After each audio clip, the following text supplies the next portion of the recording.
Hello and welcome to the GMIHub. Tonight, what a great conversation. We're going to involve you in the process as we go through and talk about more amazing stuff that you need to hear about. Here on the GMIHub, my name is Dale Borland. And I'm Cheryl Duick. I'm so glad to see you here. We have two fabulous gentlemen that are with us. They're not strangers at all to the GMI Hub.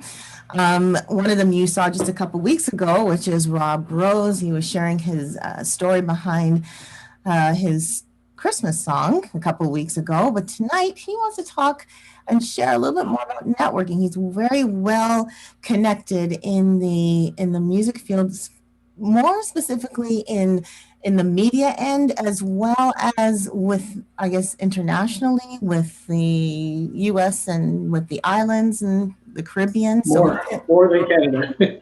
More than Canada. So he's going to share a little bit about how the networking works there. And we have no stranger as well is Tom Golly. He's calling in from Nashville. And Tom is, well, what can I say? Christian singer songwriter, very successful. I saw Tom did a remake of one of his songs to a Christmas song, which is really cool. His name is Jesus. Gets a lot of streams online. I think 40,000 regular monthly listeners, as well as over 150,000 streams online. He does really well, but why Tom is here with us is because he's going to talk to us about networking from the Nashville point of view, since a lot of us artists like to go to the home of music, which seems to be Nashville. So welcome, Tom, and welcome, Rob. Yeah, it's so great to have you both with us. We're probably going to start off with some question about some background, a little bit of background, but we want to just basically unpack what the meaning of networking is. I guess I'll start. So my name is Tom Golly. I'm a Christian artist from Nashville, Tennessee, originally from New York. I mean, you guys already said it, singer, songwriter. I've also endeavored into a little bit of production work.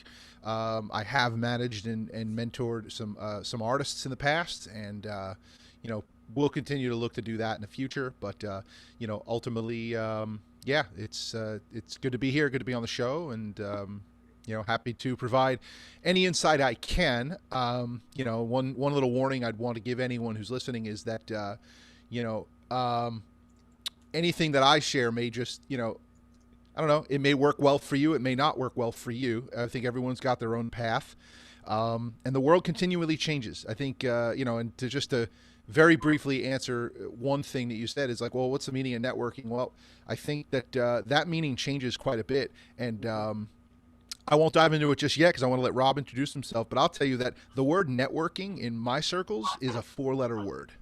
But I'll dive a little more into that later, but I'll pass it over to Rob. That's interesting. As Rob Rose, I'm from Burlington, Ontario, Canada. I'm a singer-songwriter. I've been involved in ministry musically with groups and on my own for a number of years. And it's nice to be invited back here tonight. As far as networking is concerned, I just call it connections. I don't really call it networking. I mean, that's a typical term, networking, but connecting with different people, being able to refer them to other people, like radio hosts, radio presenters, promoters, that sort of thing. Because I've had some limited success myself, so rather than afford it to myself, I like to share it. So, very cool. Excellent. Now it's funny you say connections, and some people would say that their networking is building a fan base. But right. Truly, to be honest, in my experience of networking, it's building relationships with people. Right. And I think that everybody who's in networking would agree with that. To what end that relationship is, but it starts off at a certain place, right? And that's so cool to get started. So networking within the music industry, we're talking about that. So where do you start? Yeah, it's a good question. Where do you start? I mean, I think it depends on, where you are in general. I mean, if you're literally somebody who woke up this morning like, I'd like to endeavor in a career, what do I do? Well, you know, or are you somebody who's been doing it a while? Are you somebody who has a lot of, you know, already just has naturally a lot of friends because of the job you have or the church you go to, you know? I think that it depends there. But as far as ultimately is, I mean, it's just like anything else. You want to go, you know, you want to catch fish, you got to get on a boat and you got to go where the fish are.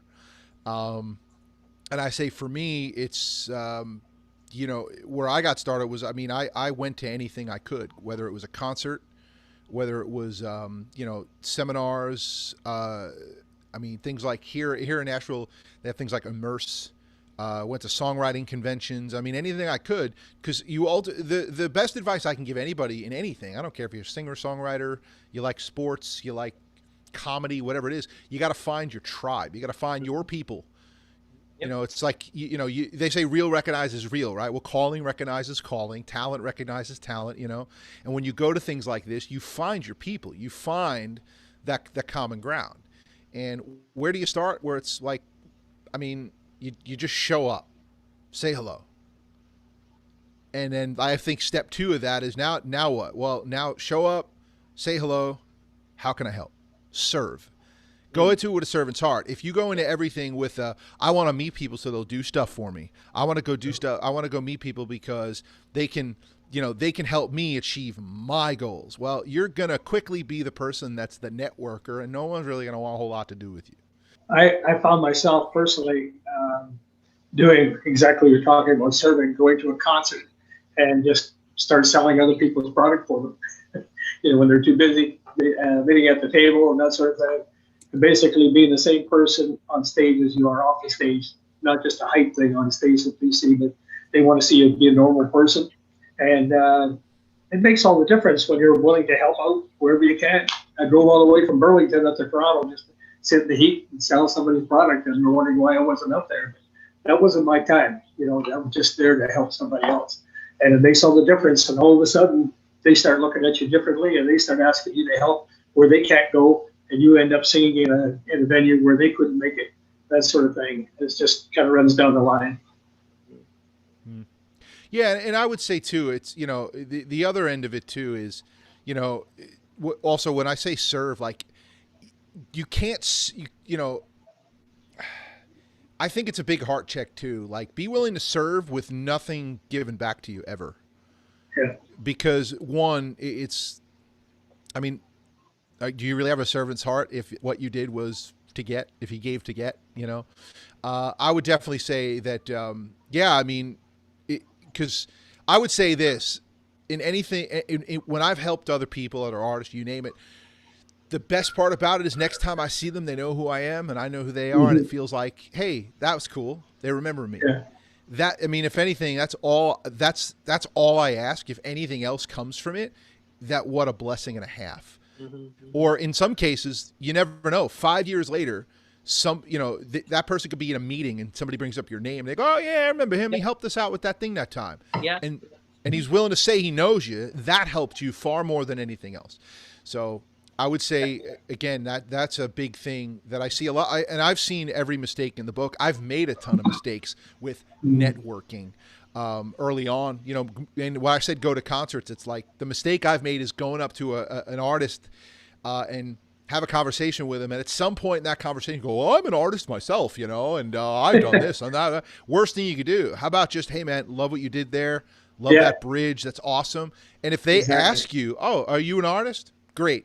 There's your green light. But because the second and I've seen it happen, you watch their face go from like, oh, they're appreciative of your comments to you're like, yeah, I'm an artist. And they're just like, oh, okay. Here we go again. So it's one of those things. You really have to be careful with that, because at the end of the day, I mean, so many other people are jockeying for, I mean, especially if they're well known, there's somebody that everyone wants to work with and meet. You ain't the first. So what's going to be different about you? Well, come in and be like, hey, I think you're great, and leave it at that. So what I'm hearing is definitely be servant-hearted and being what I used to call you focused. In other words, focus on the person you're trying to meet with, not so much be like to say, hey, this is who I am. This is what I'm all about. So Yeah. And it's funny, you talked about every mistake in the book, and I was just about to say, what are some do's and don'ts when it comes to networking? Because that was one of them, obviously, you know. Yeah, I mean, for me, a big don't, and it's something I've done. And again, rookie mistake, you learn quick, don't do it. It doesn't matter if, like, you go meet an artist. It doesn't matter if, this is going to be a little extreme example, but like, it doesn't matter if your mom is the doctor who saved this person's life 20 years ago or 5 years ago, whatever it is. Yeah, you don't name dropping, like, oh yeah, do you know so and so? That is red flag central to a lot of people. They look at that as like, they see that as a way like, of you disarming them, trying to disarm them by like, hey, you're like, oh, we have mutual friends, we know a lot of people. One of the best things you can do is, if that organically happens in a conversation, do that. But I have made that mistake. Is I've gone in, I met with an artist once, and started mentioning all my friends that I know are his friends, and it just kind of made him be like, why are you, in his head, he's just kind of like, because we talked about it a year or two later, like, remember that time? And he told me what was wrong with it. And he's like, it made me go like, why are you telling me about people I know you only kind of know? But like, he's like BFFs, like they're going to be at his house later. Like, why am I acting like I know them? And it's like, ooh, that's a good point, man. And he's like, don't do that. You're going to meet a person, make it about you and them, nothing else. It's a different scenario if somebody else tells him, hey, I told so-and-so about you, make sure you mention me. Then you have the green light. But you never want to go in cold to something and be like, yeah, we know the same people, and hey, I performed at that place too, I love that church. You just don't want to go there, because again, I mean, I've had people do it to me, and I'm always like, yeah, if I can't fact check, verify what you're telling me, it almost seems like you're trying to weasel your way in. And for me, that's been red flag when I've experienced it. And for me, it was like, oh, I've done that. That's what that feels like. But I mean, ultimately, again, the idea of networking, like let me just get to know people so I can say I know them.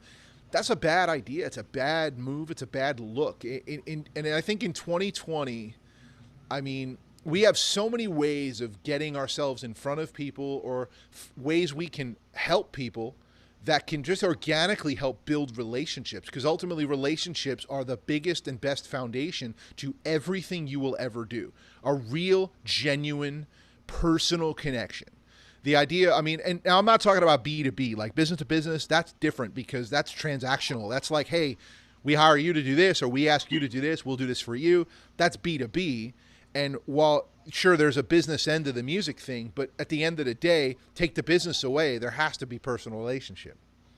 Yep. I mean, so, I mean, again, this is a simple topic, but it can be super rabbit hole-y, because there's a lot of do's and don'ts. So ultimately, my biggest don't is don't name drop, don't humble brag, don't bring up where you've been, who you've played with, what you've done, who you've written with. Unless, of course, maybe you've co-written and you're talking about songwriting, and it's like, yeah, I wrote this song with my friend Michael Farron, and they go, oh, I know Michael. That's the correct way to do it. Not be like, hey, I know you know Michael, me too. That's the wrong way to do it. So that's just one suggestion. I remember when I was finishing up my CD a while back, my backup singer, she had to go and do an engagement in a park. And so I took her there because she'd be donating her time to me for free, and I would do a low budget. So I took her over there, way over in Toronto, and some young people had been just shot there recently. So it was one of those concerts to try and unify the neighborhood and calm down people and stuff. And so she went up to sing, and in the middle of her singing, she lost her voice. So they wanted her to keep singing, but she had nothing. And we were talking. She said, Rob, I can't do anything. And I said, well, I happen to have a background CD in the background. It was before the USB. And so she told them. I went up there, just filled in for her, and I got 3 bookings just like that. And I didn't know there was promoters and stuff sitting there. It was just one of those things, but it was just the right connection that happened. And the lady pulled me up later. She says, can you help me out in another situation? So I went there without no financial expectations, just showed up, and they took good care of you. And it's what they're talking about, being a servant. I didn't go there thinking that I'm going to, polish my own brass. I just went there to help them without any expectations. And that's what happened. So. Yeah, just to recap a little bit, I was looking at some of the things we were just talking about. What came through was 5 different points that I've heard so far.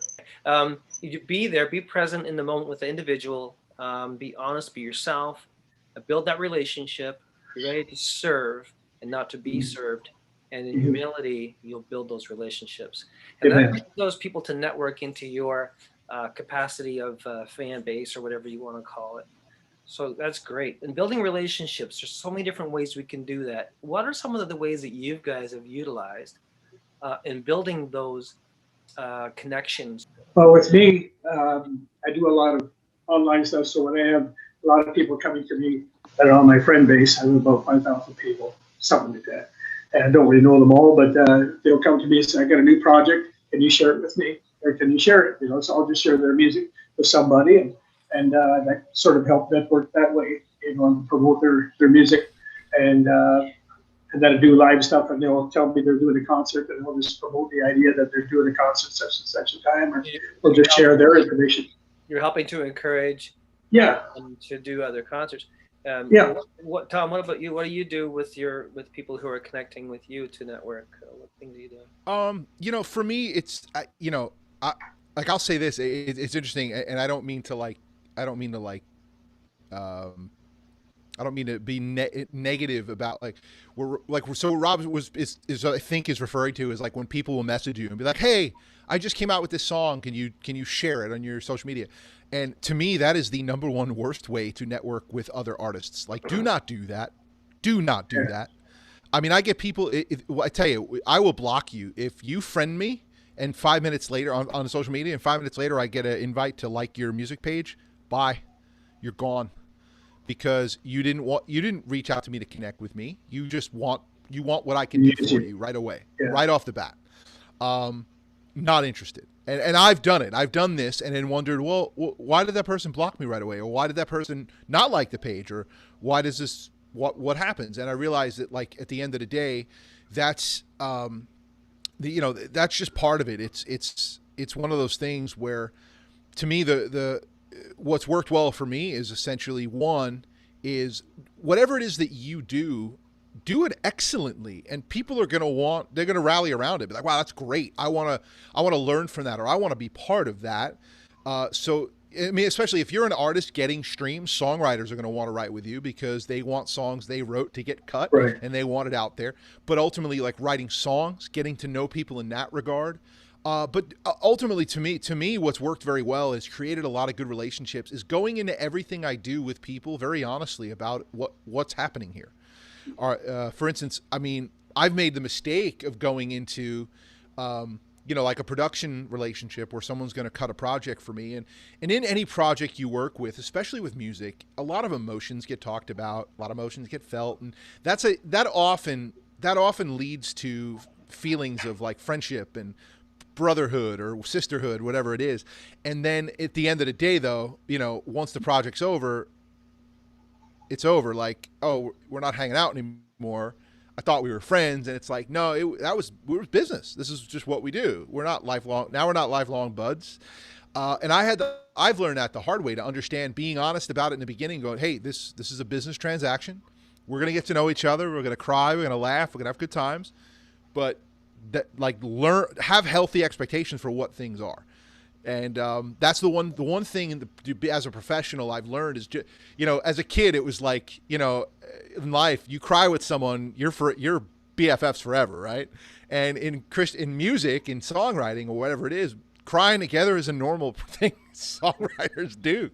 And it can lead to some amazing friendships, and it has, but it's also just been like, it's just another day at Walmart, another customer passing through.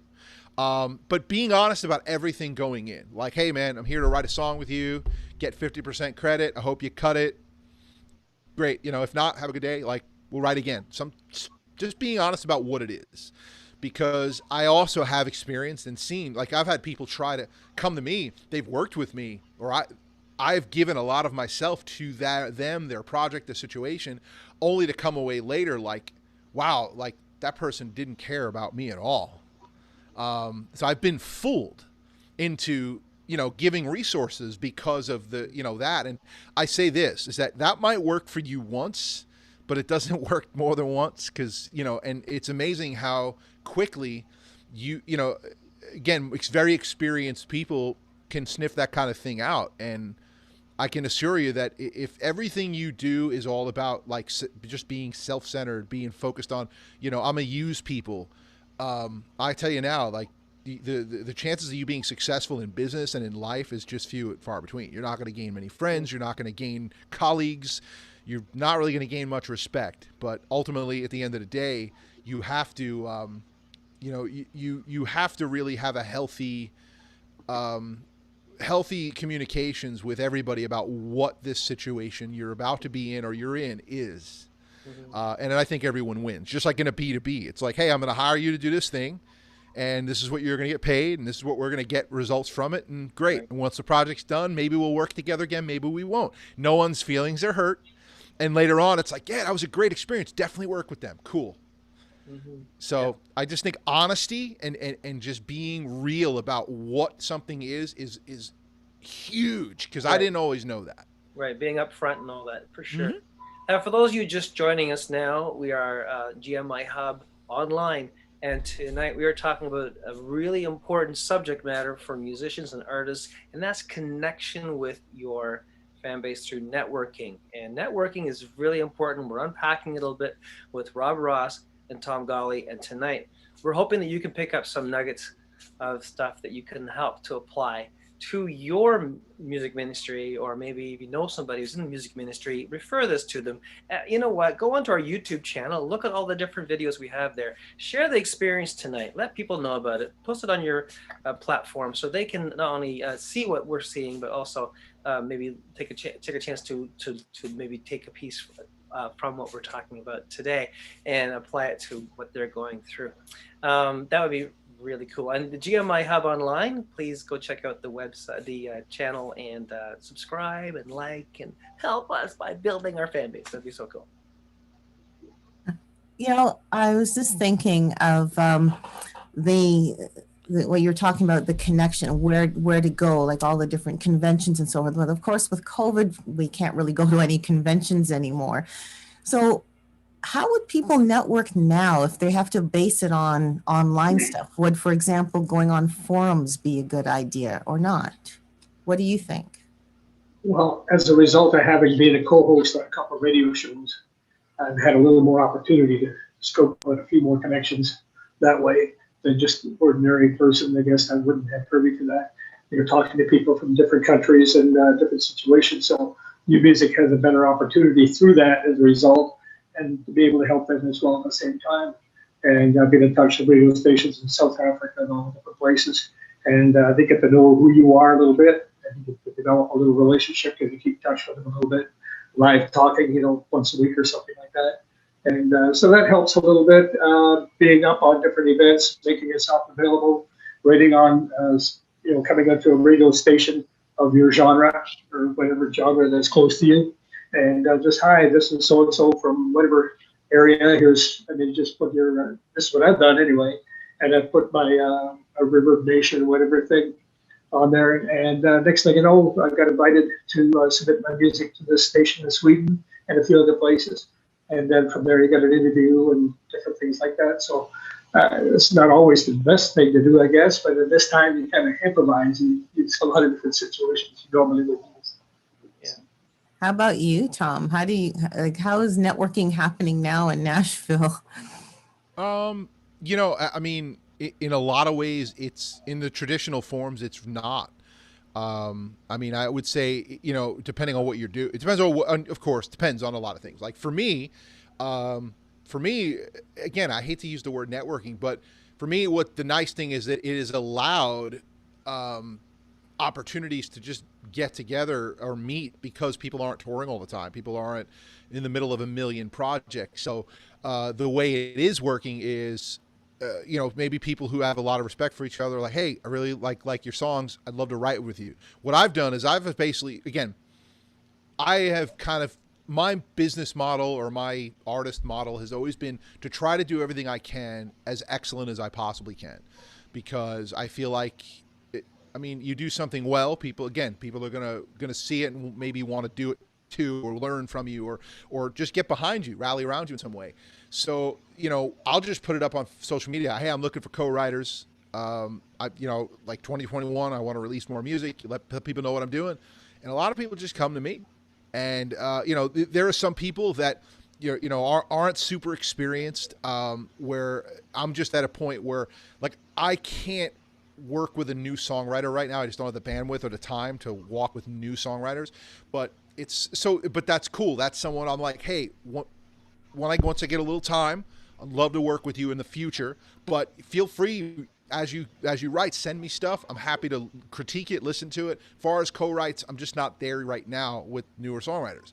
And it doesn't mean that later on, as they improve as songwriter, as my time limit expands, maybe where I can't get them involved in a write or something like that. But when I'm in a mode of like, I'm searching for songs that I can cut today, I'm often just setting up songwrites. Or in some cases, there are some people where it's like, hey, our first write is probably going to be more of just hanging out talking. So let's do a Zoom hang. And I've done that. I've just talked for an hour with someone over Zoom just to, hey, tell me about you. Tell me about what you got going on. What projects you're working on. And you kind of get to know each other. And, there's nothing wrong with having a great conversation with someone and just realizing maybe we're not a great fit to work together, but that doesn't right now, but it doesn't mean that tomorrow or next week or next month. But I would just say, utilizing social media, or just if you're working on projects, put it out there. Hey, this is what I'm looking for. Anyone wants to help.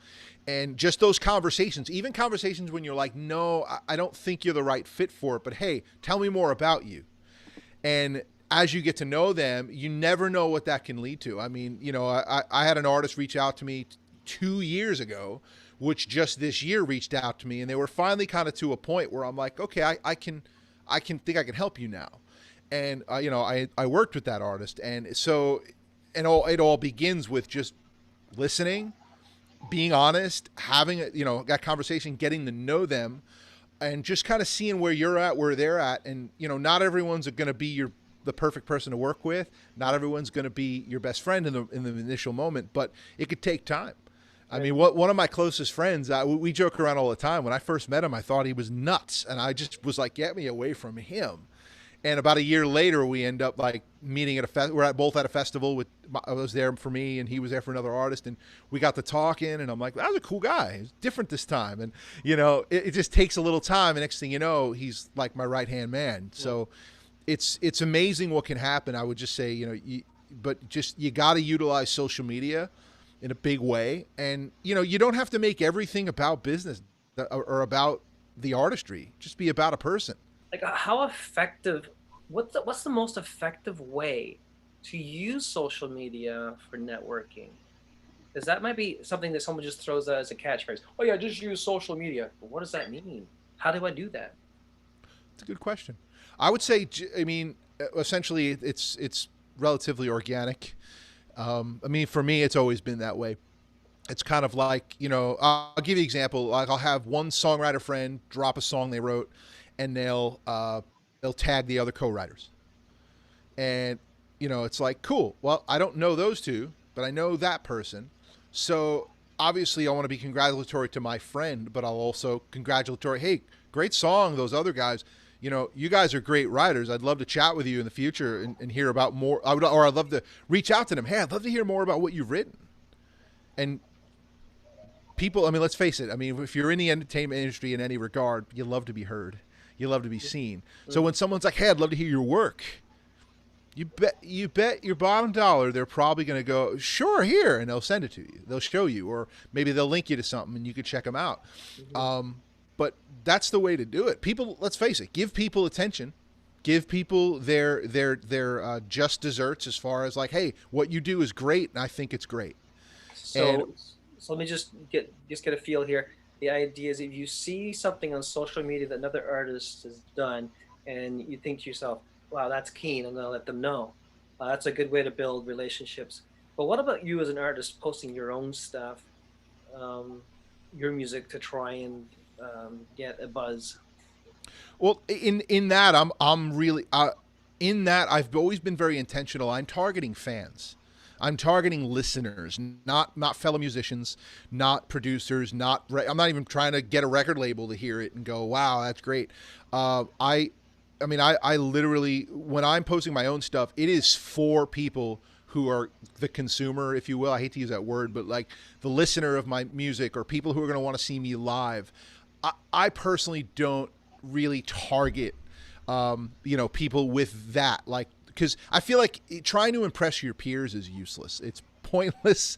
And I feel like for me, I'm not trying to impress anybody. I'm just trying to put a great product out there, a great message that's been given to me, and hope that people get impacted by it. Now, if my peers see it and they're moved or impressed by it, or like, hey, I want to work with that, great. That's cool. But I don't ever target that. If I do want to target people that I'm looking to work with, I'm honest about that on Facebook, saying, hey, I'm looking for a guitar player. Hey, I'm looking for someone to help me with this. Or I'm looking for, looking for co-writes right now. Like, just being direct about that rather than dropping links and, just trying to flex what I'm doing and flex my accolades, or, I'm a big deal. Because at the end of the day, I think if we're all willing to admit that we're not the big deal, and in a Christian industry, God is the big deal. You make much of God and very little about you. That's more of the right way to do it. And I think that's just the crux of what you're saying is, like, how do you go about it? Like, again, it just all circles back to what I've been saying. Just do what you do and do it well, and people are going to take notice. I was thinking of a slightly different vein. About 2.5 years ago, met a guy through the internet. He was a promoter, and he was also getting set to do a showcase in Music Awards down in LA. And I thought about it. He said, "Oh, come on down. I'll introduce you to this style of music." I was already familiar with it, but I wasn't letting him know. And I got back with Proclamation Quartet for a brief time. We spent our own money, went down there. I helped put out banners, set out chairs, do everything else. And, just being there to help. And besides doing our little set. And it went over real big. People got to know who we were. And that wasn't the intention. We were just there to help, And so a lot of things like that make a big difference, as opposed to, like you said, flexing your muscles about who you are. That's part of doing the grind. That's part of building your brand without even thinking about building your brand. Because if you're walking truly differently than the secular artist, you've got Christ, you've got a different purpose in mind in the first place. So that's just to be, let Jesus shine through you. And the music is there, but it's not the main thrust. It's about letting Jesus shine through your life anyway. That's and for me also, it's most artists have some form of a side hustle or something like that, and I think also being trying to be a consumer and support other artists or what they're doing in that regard, you just never know what it could lead to, and that's the thing. It's like, again, you go in with no expectation. A good example is like there's a drummer from a very well-known Christian band. They're on the radio, they're everything, and what he does is he designs and you basically order it through him, but like merch banners and on stage like backdrops and stuff. So I reached out to him, hey, you do great work. I would love to order some banners. So through him, I got my huge stage banner. I've got merch banner, purchased those items. And in those conversations, it's never been more than just about, okay, this is what I'm looking for. This is what I want to do. But in that, of course, in any process like that, creative process, you get to know each other through the design process, what your goals are, what you're doing, and later on, it ended up where, for the same band, now again, I'm a big tech guy. I build a lot of rigs and things. I ended up building their fly rigs for, their in-ear monitor systems and stuff. And in that process, getting to know the band really well. And,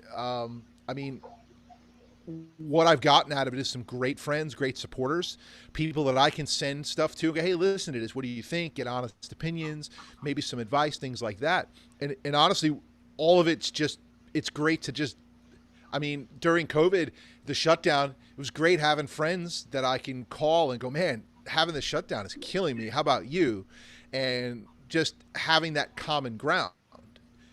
Has it done anything for me professionally? No, it hasn't. I don't care. I have great friends that I can call and go, man, I'm going through this thing, and they're just like, yeah, I get it. Or, hey, I'm an indie artist, this, as you know, and man, this thing happened and it hurts. And they're like, yeah, man, we went through that years ago, but don't worry. That has been the biggest benefit, is just, it's the people. It's not about what they can do for you. It's finding your tribe, like I said. And, who knows, maybe professionally that'll turn into something else maybe one day, but that was never my goal.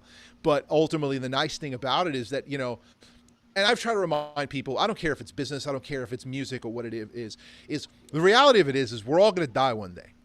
We're all going to die. And at the end of it, positive note. Way to go, right. Tom. Well, and with that, what I mean is, like, none of us are going to be laying on our deathbed going, wow, if only I had posted one more link, or, oh man, I wish I would have accomplished this thing. No, you're gonna be, for me, in my last hour, I want to be like, man, I lived, and I knew, and I loved, and I knew people, because that's what I'm going to miss. That's what I'll miss about everything in my life, is the people that I got to do life with and got to know and cry with and laugh. It's not the shows, not the music, not the streams, not the applause, which is all awesome. But at the end of the day, I want to look back on my life and remember the smiles, the tears, the moments that it was just, man, it was me and this person and this common ground, and knowing I wasn't alone in this thing. Absolutely. And I think people lose sight of that and think that, like, they just treat people like a stepping stone. And when you do that, man, you're missing opportunity to really live, because, everything's a fleeting moment, but friendships, relationships can last forever if you do it right. And I feel like it, just like a marriage or anything, if you treat other people like, I want to help them, I want to benefit them, they will inadvertently be a benefit to you in ways that you didn't expect. But if it's all about your goals, your career, you're missing it. And and at the end of the day, I look at it like this. I've seen countless things in my life where people have used people as stepping stones. And the picture I paint is almost like, do you want to get to the top of the mountain and have everyone applauding and cheering for you? Or do you want to get to the top of the mountain and look down and see the bodies of everyone you trampled over? And, I personally, I don't want to be alone on the top of the mountain. I'd rather be halfway up the mountain with 50 people around me all proud of where we are than be up there alone and everyone else going, this guy's deal. And again, I learn every single day, every single week, every single month about what I could do better, and what I see a lot of other people doing wrong. And I'm just like, oh boy, if they only realized what they're missing out on. Or I've had even people try to network with me where I'm just like, man, had they approached that differently, I would be happy to help them, but I'm not even going to respond. I mean, I've had people message me, basically invite themselves to open for me. Like, hey, if you ever need an opener, man, I could be available at that show and that show and that show. Yeah, but you're only 2 hour drive. Like, I mean, it depends on the relationship you have with the individual. You can probably drop that on a friend of yours and say, hey, dude, if you need me, let me know. But somebody who you just met, or you say, hey, man, I'm an artist too. I could, that's kind of corny. Yeah, and I've made that mistake and look back on it and go, can I go back in time and not do that? Because because you think you'd hope. See, you'd hope that my dream, let me tell you this, my dream coming to Nashville was looking at like, hey, I'm going to go to Nashville, tell people my story, tell people my passion, and they're going to be like, wow, man, I'm impressed. Okay, let's work together. Not real. So not real. Yeah. So let's just remind everybody one more time. Thank you for watching. This is the GMIHub Online. We're talking about networking with Rob Rose and Tom Golly, and their experiences and what they've been through, and helping to generate those connection points and build relationships. It's what I'm hearing over and over. Making those relationships the part that connects and continues the journey together.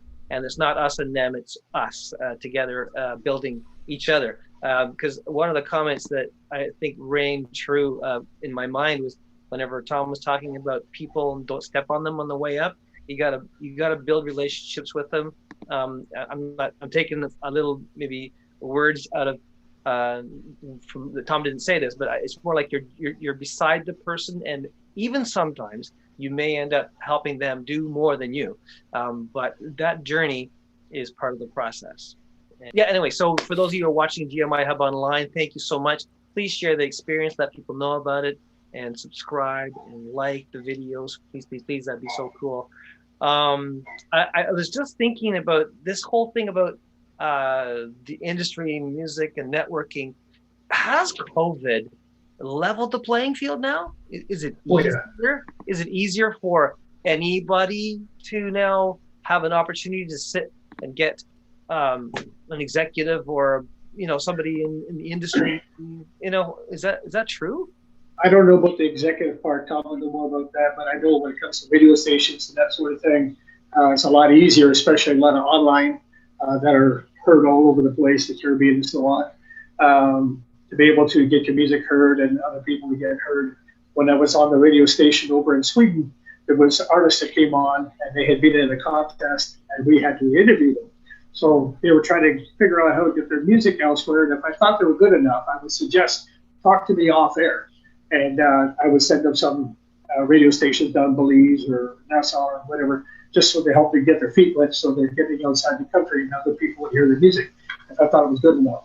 And that's what I meant by when people send their music to me, it's usually at my behest, it's usually I ask them to do so.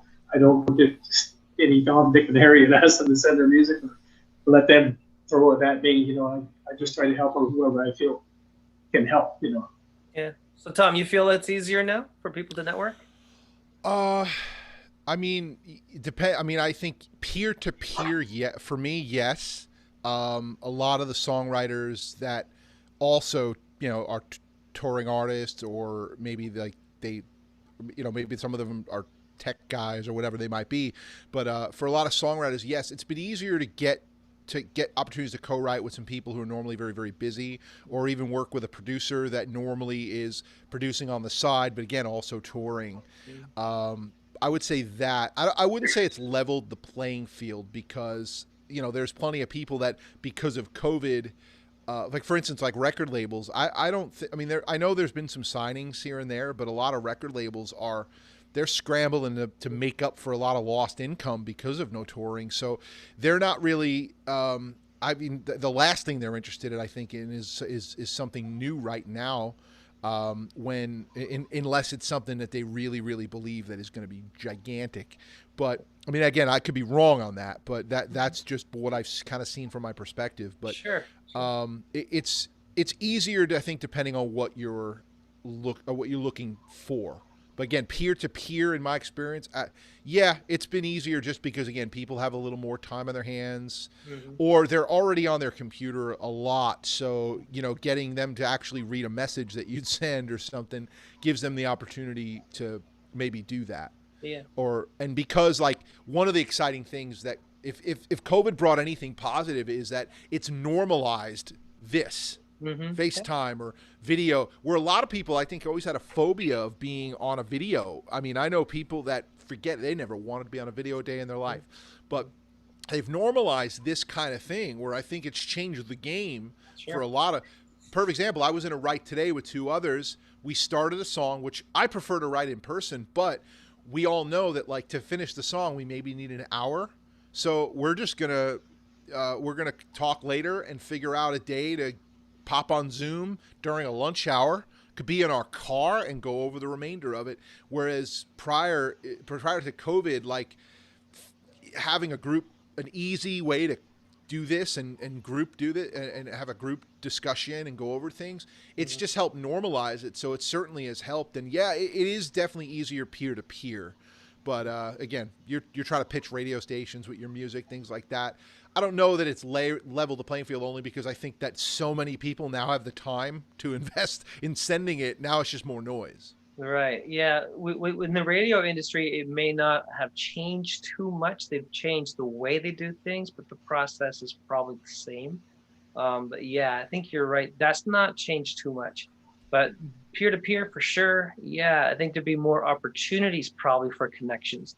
Even for us, for the GMIHub, we've been able to connect with people that normally would be touring, and we have an opportunity to connect with them and yeah, have great conversations, have some great. I mean, like the way your show networked with me, essentially, you guys reached out, like, hey Tom, we love what you're doing.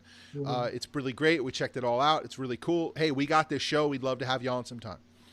What did you guys do there? You reached out, you're complimentary to what I do, and you said, hey, we'd love to have you on our show. Now, sure, having me on your show, I don't know how much of a benefit it is for you, but it's, it's a benefit for everybody because, well, people who follow me who don't know about you will, and vice versa. So it's like very cool. And in the process, we get to know each other, and it feels like friends, and it's all done right, Whereas the wrong way would have been, hey, Tom, we have GMIHub. We have over X amount of listeners or viewers, and this is what we can do for you.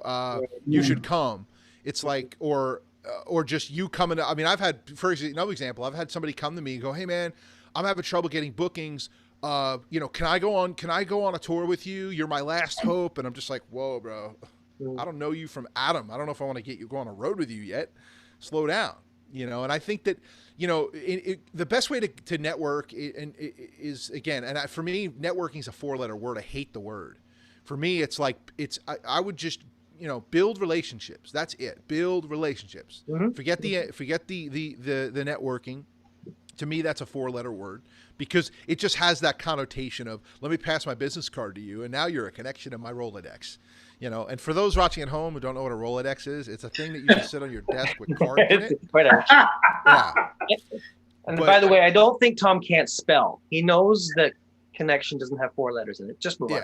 Okay. Well, so a 4-letter word is essentially a curse word. You said that you dropped it like 4 times. I get the point. Well, there may be millennials watching who don't know what that means. I mean, fun. But at the end of the day, I got to say that, building relationships has been key. I mean, I talked about the same stuff when we were talking about songwriting. And I found it interesting that the two other people that we were talking with about it that seemed like, I never thought about that. It was just kind of interesting to see that they're like, oh yeah, I never really thought about it like that. It's like, man, at the end of the day, the greatest currency we have in the world is relationships. Yeah. I mean, like, day job stuff, like day job, side hustle stuff that I've done has all come because somebody reached out to me and was like, hey, Tom, I think this could help you. You want to do it. And if I didn't know that person, if I hadn't done right by that person or just been in my past experience with that person, somehow just done something for them or bought something from them and just left it at that. I mean, who knows what could happen? So it's a lot of it's just showing up, saying hello, and being willing to go deep with people before you ever ask for a single thing. I mean, for me, it's one of those things. It's like, if you and I are friends for a month and a month in you ask to borrow money, but if I know you for 5 years, you've never asked me for a single thing, and you then maybe come to me, hey man, I got this thing going on. I don't know if you can help, but you've gone deep. You've gone 5 years in before you've ever tried to cash in on any of your friend equity with me. That's going deep. And I think that it's important for us to do that. Go deep. Say happy birthday. Right. Congratulate them when their favorite sports team wins. Like, go deep. Know this stuff.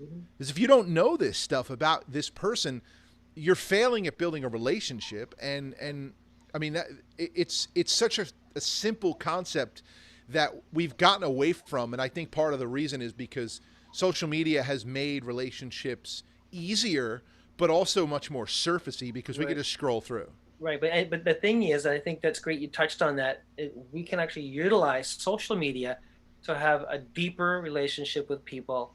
When they post something, you don't have to just like it. You can actually say, hey man, it's great to see you doing just connections, little sincere, honest, kind of want to be part of your life kind of thing. Hey, good to see you doing this. That looks like fun, this type of stuff. Encouraging 100%. People. Yeah. I mean, I got to tell you, lately I've been talking to a lot of other industry peers for the first time. We're talking about The Mandalorian on Disney Plus. We haven't talked about music. We haven't talked about anything. We've talked more about, like we've talked more about how much I absolutely cannot stand Boba Fett's ship. I think it is ugly and silly looking. We've never talked about music at all. We just both happen to be musicians, but our common ground is Baby Yoda, and I think Grogu's the perfect name for him. But yeah, there it is. So it's like, ultimately, again, it's find that common ground, and you know, if professionally that can become something, great. If not, who cares? Mm-hmm. Mm-hmm. But that's the right way to network. Find that common ground and stick to that. It doesn't always have to lead back to something. A lot of people make, myself included, I've done that. Well, true. I think that it becomes an opportunity to build your relationships, and it helps not only them but you, and also it's like self gratification whenever you're part of something it's not about me, it's about us, you know, like the GMIHub, it's not about me, it's not about Cheryl, it's about us, and we have, you are part of it tonight, and it's like that makes it feel like, wow, this is like, you know, it's more than just an artist singing a song. It's like you got your sound guy, you've got your light technician, you got a team of people that are trying to help what you're doing work. Yeah. You know, and the biggest thing too is like, you know, and don't be afraid to ask either. I mean, and that's a network. I would say if networking is a word, I guess we'll just stick with the word, even though I typically don't use it. But if you are talking about networking or relationship building, don't be afraid to ask. I mean, you know, I almost had a guy, like when I first moved here, I almost had a guy in a band that was literally like, this band was my favorite Christian band. Literally like when I met the lead singer for the first time, I was shaking. And I mean, we've crossed paths a couple of times over the years in Nashville, and I still get like, oh, hey, how you doing? I get nervous because it's just like, I can't believe I'm talking to him and he knows who I am, and it's weird, you know. But I almost had the guitarist from that play on my first EP. Oh, cool. Because I just asked. I was like, hey, what would it take to have you play on it? And, you know, he was actually like, yeah, let me see what my schedule looks like. Maybe we can make it work. It didn't work, and I was like, that's fine. But the nice part about it is that, you know, he knows who I am. Mm-hmm. We see each other. It's great. Hey, man, good to see you. I've always supported their band. I'll continue to support their band. And, you know, but at the end of the day, don't be afraid to ask, because my fear was like, well, I don't want to bother him. And to be honest, I think most people would agree with me. Nobody ever wants to hear that. Like, I didn't want to bother you. Mm-hmm. Man. You know, especially when it's somebody who's saying to you, man, I wish I knew. I didn't know. Yeah. Yeah, you should have told me. Yeah. I mean, to be fair, though, I always joke around. It's like, you know, when people are like, hey, what happened to your car? Oh, I sold it. Why don't you tell me? I would have bought it. Like, yeah, things like that. Yeah. Yeah. It's like, yeah. So next time you're selling a car and you offer it to them, I'll buy your car. But seriously, like, nobody, I mean, I've had people tell me, like, they're just like, yeah, I didn't want to bother you. I wasn't sure if, you know, you'd be interested. It's like, man, you made the decision for me. So don't make people's decisions for you. You'd be surprised at how many people are just not good at making the first, hey, love to help you with that. Or other be involved in that. So if there's somebody out there that you'd love to at least talk to, again, I said this earlier, starts by saying hello. So use social media, drop a message, drop a comment. Hey, love what you're doing. Dropped you a PM. And that's a thing. If you're not Facebook friends with somebody, you can't message them and expect them to see it, because sometimes it ends up in some weird inbox that they don't know about. And so they won't even look for it. So you got to tell them. But, you know, don't be afraid to reach out, say hello, ask a question. Mm-hmm. I mean, that's ultimately how you build relationship with people, is you talk to them. You don't drop your links. Don't drop your website. I mean, you know, I see our artists always want to network with each other and talk with each other, and they do it in such a weird way. They drop the link to their song. Oh yeah, this is a great song, man. Check out mine. No, don't do that. Don't do that. Just, hey, great song, love it, and then message me privately. And, you know, if the person goes, oh, you do music too? I'd love to hear it. Then drop a link. You know, you can't force feed yourself on people. It's wrong. It's going to rub them the wrong way. It's not going to get you anywhere. And how do I know that? Because I've done it. Because I've been a big idiot.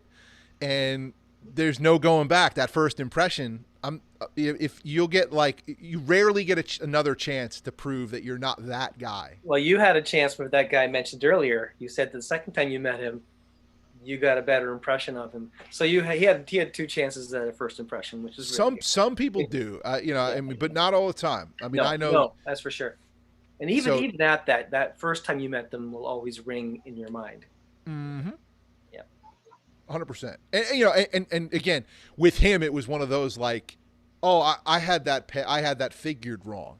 Right. But Maybe. you know, and to be honest, I think the first time was just one of those things.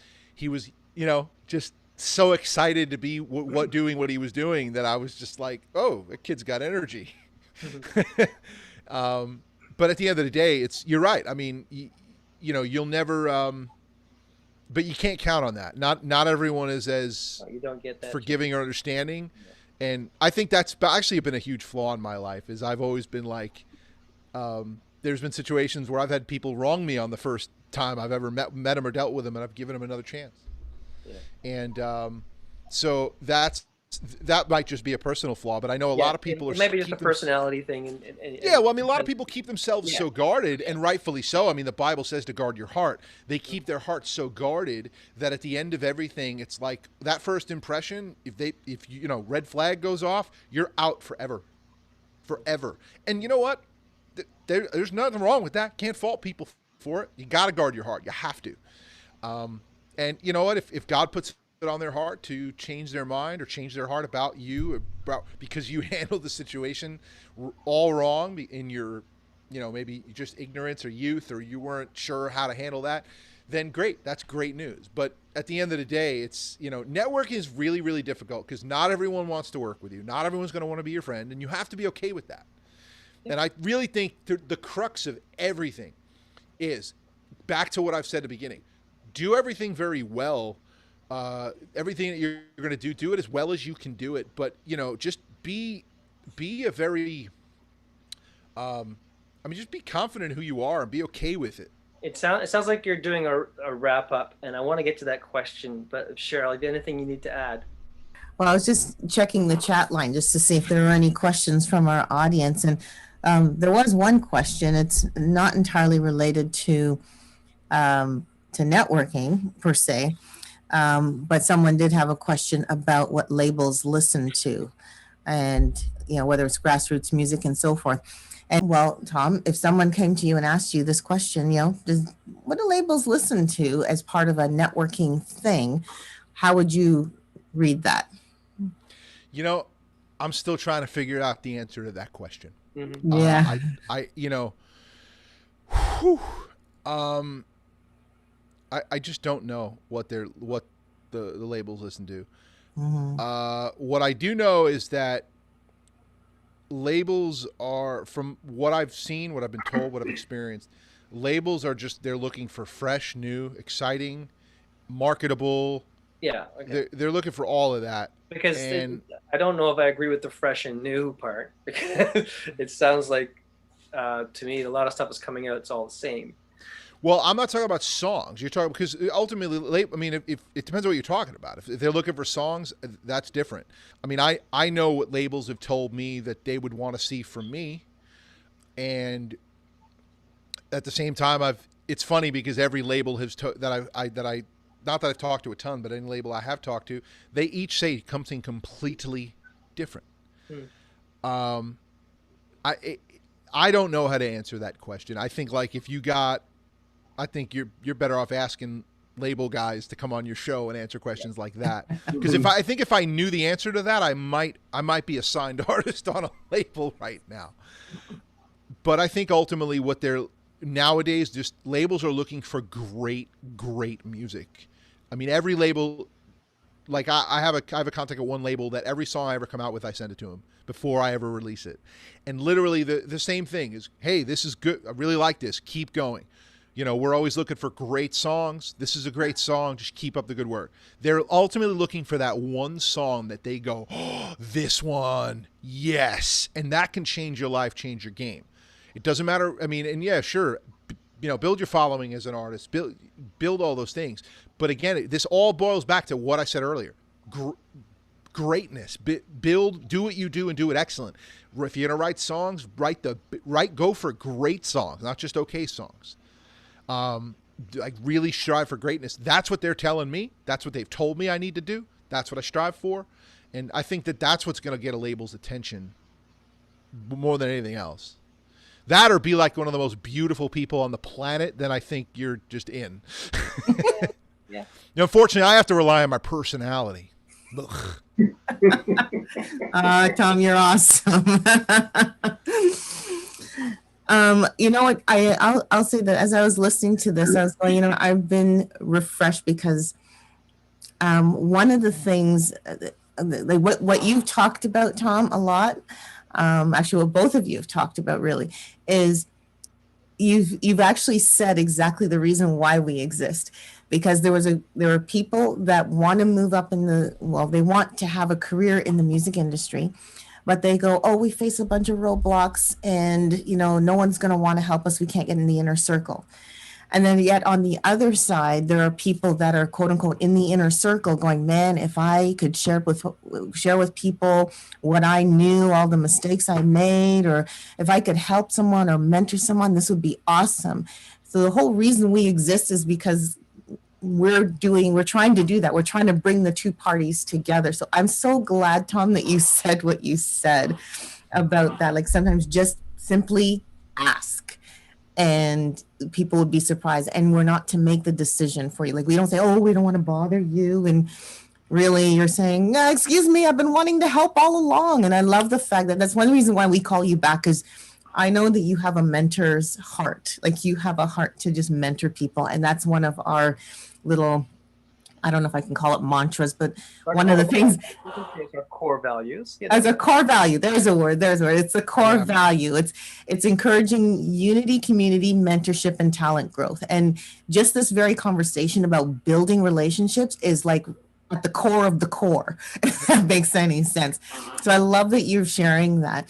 And, Rob, because of your connections in the media, I'm kind of curious to find out if everything we've talked about in terms of building relationships and so forth, does that still hold true with the media? Because you've got all those connections as well, especially with international media. So how does that work? Well, something, when I was working with the radio station out of Sweden, and I tried to be personal with the people, like helping them out afterwards, after I got off air with them, from interviewing him, the guy that ran the station told me, don't be involved with them personally. He says, I don't want them to start being dependent upon me. But it was just a few people that I saw out there that, like I mentioned earlier, that I felt that needed some help, and they were good enough that I could maybe point them in the right direction. So regardless of what he said, privately on my own, I dealt with them. And but the media as such, it's pretty generic, I think, generally. They have their set things that they do and so on. But the way we did it is very more customer service type of thing, rather than actually being a plastic entity known as a media. So, okay. Does that make sense, Tom? Yeah, so radio wants to be dealt with on a business to business, but you chose to do kind of a customer service relationship. Interesting. Yeah. Well, that goes back to what I was saying. Like it's going deep. Going deep when everyone else goes surfacey and businessy is so different. I mean, I've been given advice. It's like, unfortunately in radio you can't do things like this otherwise because it's called payola. But you can't send a gift to your favorite program director because he happens to be a Cardinals fan and maybe you have like a Mark McGwire jersey. You can't send him that. That's payola. But I mean, but I would say like, going deep, getting to know somebody. Trying to understand what they're, what they like, is important. I think because again, that's finding that common ground. It's also showing them, hey, I'm actually invested in you as a person, because I like you. I like what you're doing, as opposed to just like I like what you can do, what I perceive you can do for me. Right. And listen, the harsh reality is all relationships are transactions in some regard. Mm-hmm. It's like, I like this friend because they make me laugh. So, and what am I, and they like my company. So we're both getting something out of the deal. And I think that any friendship that you're in, if only one person's getting anything out of it and the other person's getting nothing, not even satisfaction of helping this other person, then you're probably not friends and you're not going to spend any time together. So it's okay, but the goal has to more be that I enjoy helping this person and that feels good. And that's okay. Or I enjoy being around this person. They make me feel better or they inspire me. And hopefully that's a symbiotic nature and that's okay. So like, I love what he's talking about. It's like, yeah, you know, when everyone else is B2B and you go deep as a person, like that, you're going to stand out in that regard 100%. And, you know, especially in the business end of things, not everyone does that. And I would say that and just on a side note, if you're an artist and, you know, if you play a show, here's a good example. This is something I've done and it's worked well. I reached out to a church because, you know, I had seen that they had something in the spring involving this one band. And I was like, hey, maybe I can come in the summer when I have my tour. And they're just like, yeah, we can't commit to that. Sorry, we're only going to do one concert for the year. Oh, okay, no problem. Talk with them a little bit about their church and, you know, what their things look like. Get off the phone with them, or, you know, maybe you're just chatting with them on text or whatever. And then, you know, they do their show and then a week out, hey man, how'd the show go? You know, how did your church feel about it? Was there any fruit from it? Or you just get to know them. Or if follow their church, if you see that their church has a need, maybe you can donate to it, get involved, like, you know, sow into them, because let's face it, we all make the mistake. We see churches as venues or places for us to play. And I feel like if you already played at that church, follow up with that church. Tune in on their live stream on a Sunday and go, wow, your worship team's great. Love the job they did on the song. Or, you know, private message their sound person and go, hey, the mix is a little off. here's a suggestion. But, you know, or just, who knows? They might ask you, hey, what'd you think of the mix? Well, if you really want to know, but then there you go. Now you're talking tech with their sound guy. So it's one of those things where it's, again, learn to go deep, because again, if we just treat everyone like a number or a stepping stone or just, you know, an avenue to something that we want, it's going to take a toll on you and it's not going to be very successful. And at the end of the day, I'd rather have more people that I can just reach out to, go, hey, how you been? Hey, you believe they just, that Mando took his helmet off in The Mandalorian? It's crazy, right? Yeah, I mean, he's handsome. But you know, at the end of the day, it's like that's in the long run. I don't care how driven you are, because I consider myself pretty driven. At the end of everything, that's what you're going to look back on and be the most. That's where the most of your smiles when you remember are going to come from, is those people that you got a chance to talk to, meet. Yeah, I also want to be mindful of our time, because I know that, Tom, you have other things you need to do. But I want to just finish up our time together with one simple thing. I'll ask you, Rob, first. 3 important bullets of what somebody who's looking to build a network for their ministry or their music ministry, what's 3 things? And so, Tom, you think about this while I'm asking. Just 3 things. I mean, maybe you talked about it already, but there's 3 things that would come to mind. You say, okay, these 3 things, if you needed to know about networking, is this, this, and this. Let me have it, Rob. Well, first of all, I think it's just like in sales. You don't go to them talking specifically about your product, like you mentioned earlier, or whatever it is that you're telling. You try to develop a rapport, get to know them a little bit. If they're asking what you're doing, you tell them, and you know, depending on the situation, and let them know about it. And then you can kind of go from there, you know, and look for warm opportunities, you know, rather than just do what they call cold calls, you know, they're just trying to fish, you know. And so I think that's 2 of them. I don't know what the third one, what do you think off of that? That's good. No, I appreciate that. Those are really good ones, because the first things, it's not about the pitch. Don't be a salesman, and look for the opportunities. Yeah. Those are amazing points. 2 is enough. All right, Tom. I don't know. It's super. I mean, I could be super basic with the 3 things. It's like, you know, I could easily say, like, you know, just be cool, don't try too hard, you know, and just try to add value to whatever situation you're in, with a network. But I mean, I think at the end of it, it's, I think it's just treat everyone like they're relevant, because it's easy to disregard people because you think they can't add value to you. But you'd be surprised where even someone, I don't know, if you're a songwriter and you're like, man, I've seen what they do, it's not great.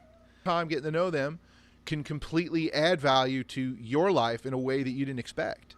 So treat everyone like they're relevant. Don't treat people like they don't matter.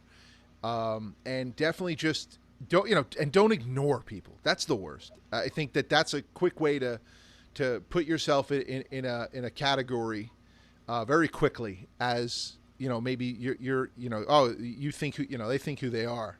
They're too good to respond. So just like I said, be cool. Don't try too hard, and just treat everyone like they matter, because they do. I love that. Thank you so much, Rob and Tom, for sharing your insight on this topic of building relationships, not using the N word. This was just so rich. I was just taking it all in, and everyone who's watching, I hope that you got something out of this as well. I mean, I think the bottom line is this: whether if you're in the music industry or you want to have a music career, remember that no matter how successful or not yet successful a person is, they're still people. And the bottom line is relate to people as people, not by what they do, but by who they are. And that will help build your tribe. Treat people the way you want to be treated. That's a biblical golden rule as well, and yeah, and I will say this too. You know what? One thing that can go a long way is this.